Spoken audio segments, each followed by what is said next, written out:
my dear sister Sheer chose the subject generosity. And I thought, oh, I'm going to have to do lots of reading now, because I've got to say things that are clever or meaningful. So I saw that generosity in Buddhism is called Dana Paramita. Okay. Thai tells us in his Dharma talks that it takes time to practice generosity, and that being generous is the best use of our time. It is a very deep practice in Buddhism, and also one of the most wonderful there is. The noblest aspiration is to help people suffer less. I like etymology, and I like looking for the origins of words. So I looked up generosity, and it comes from the Latin word generosus, which means of noble birth. So 500 years ago, you had to be of noble birth to give. Since then, well, probably you were able to, but since then the word has evolved to mean someone who is admirable, has personal qualities to give and to act with virtue and noble character. Thinking about generosity, it came to my mind some of the feelings that I've experienced. One is giving generously, hoping maybe to get some praise or a little bit of credit or recognition. Then there's another kind of generosity where you can give generously, secretly hoping for something in return. And then there's the kind of generosity that belongs to the bodhisattvas in our midst, where a gift of generosity is given, asking for nothing in return. Dana Paramita, it's also known as the perfection of giving, and it is the first of the 6 paramitas. In Mahayana Buddhism, there are 3 main types of giving. The gift of material goods, the gift of fearlessness, that's a very powerful one, and the gift of the Dharma. In Chinese, the Chinese character used for the word paramita means crossing over to the other shore. Para meaning beyond or shore, and mita meaning that which has arrived. That is to say, arriving at the shore of peace, non-fear and liberation. So how do we cross over from where we are? Here, where there is anger, fear and despair.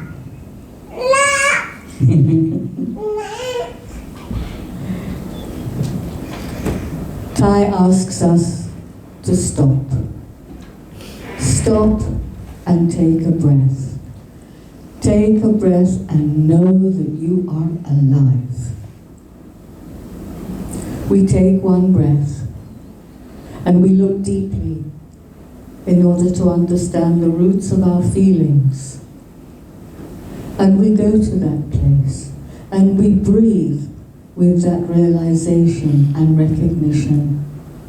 And then we smile. No matter how bad things are, we smile. Our smile can work miracles.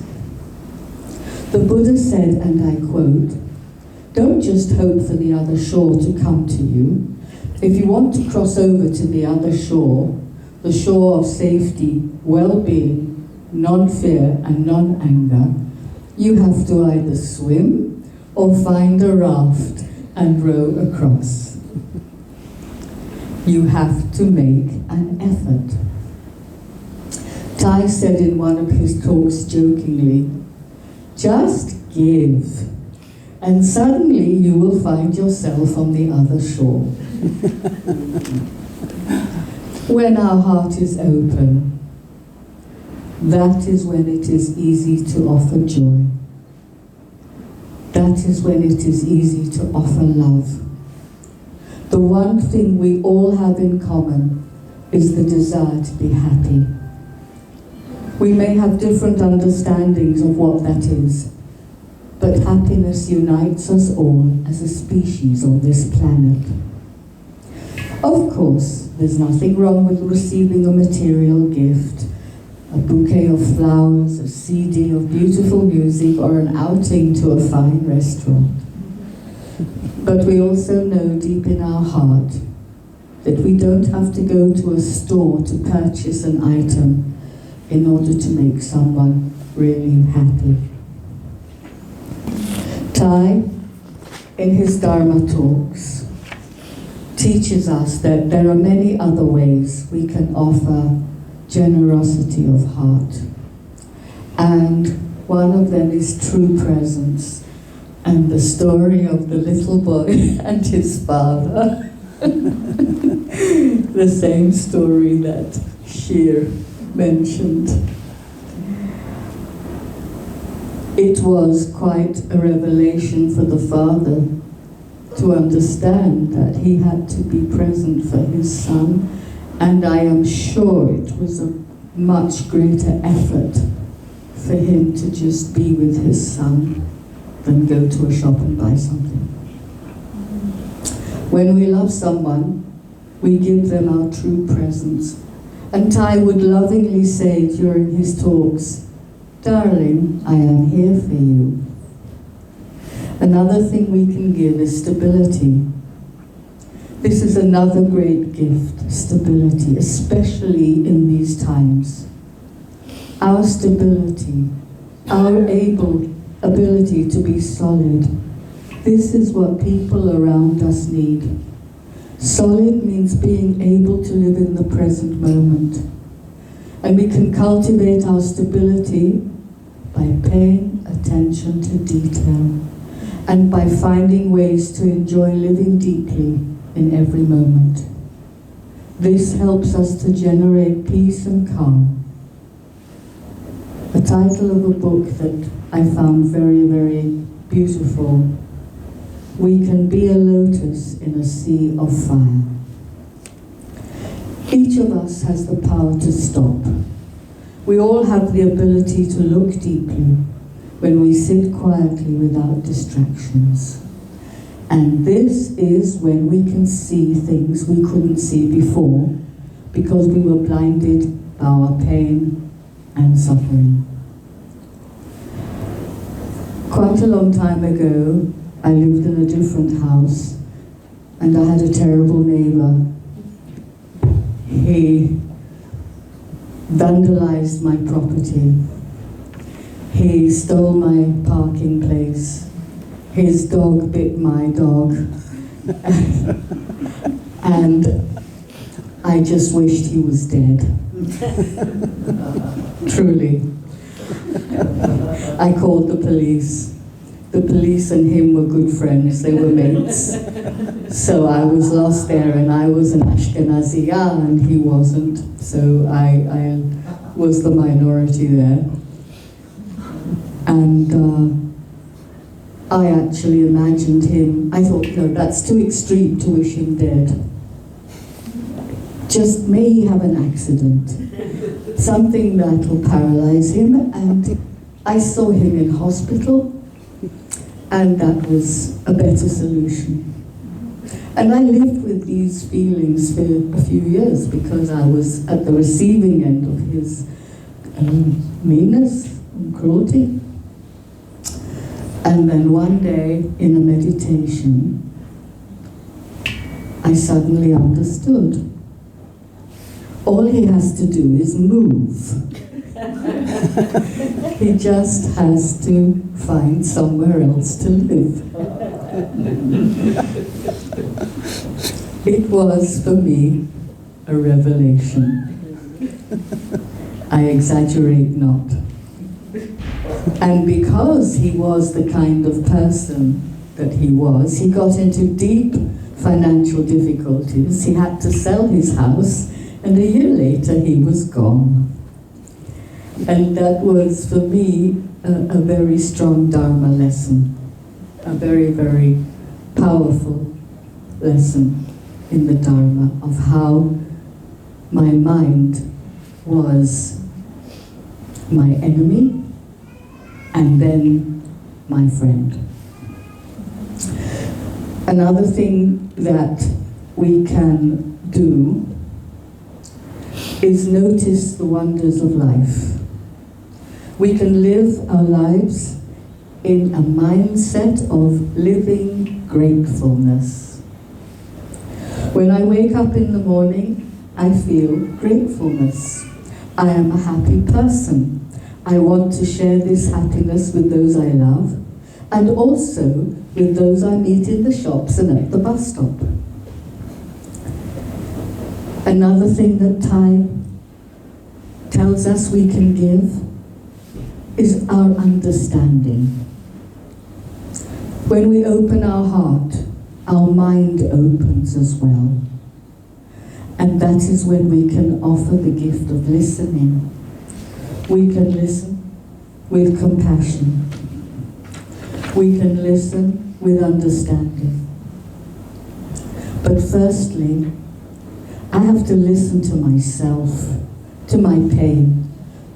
I have to find compassion for myself, my suffering, my own anger, my frustration.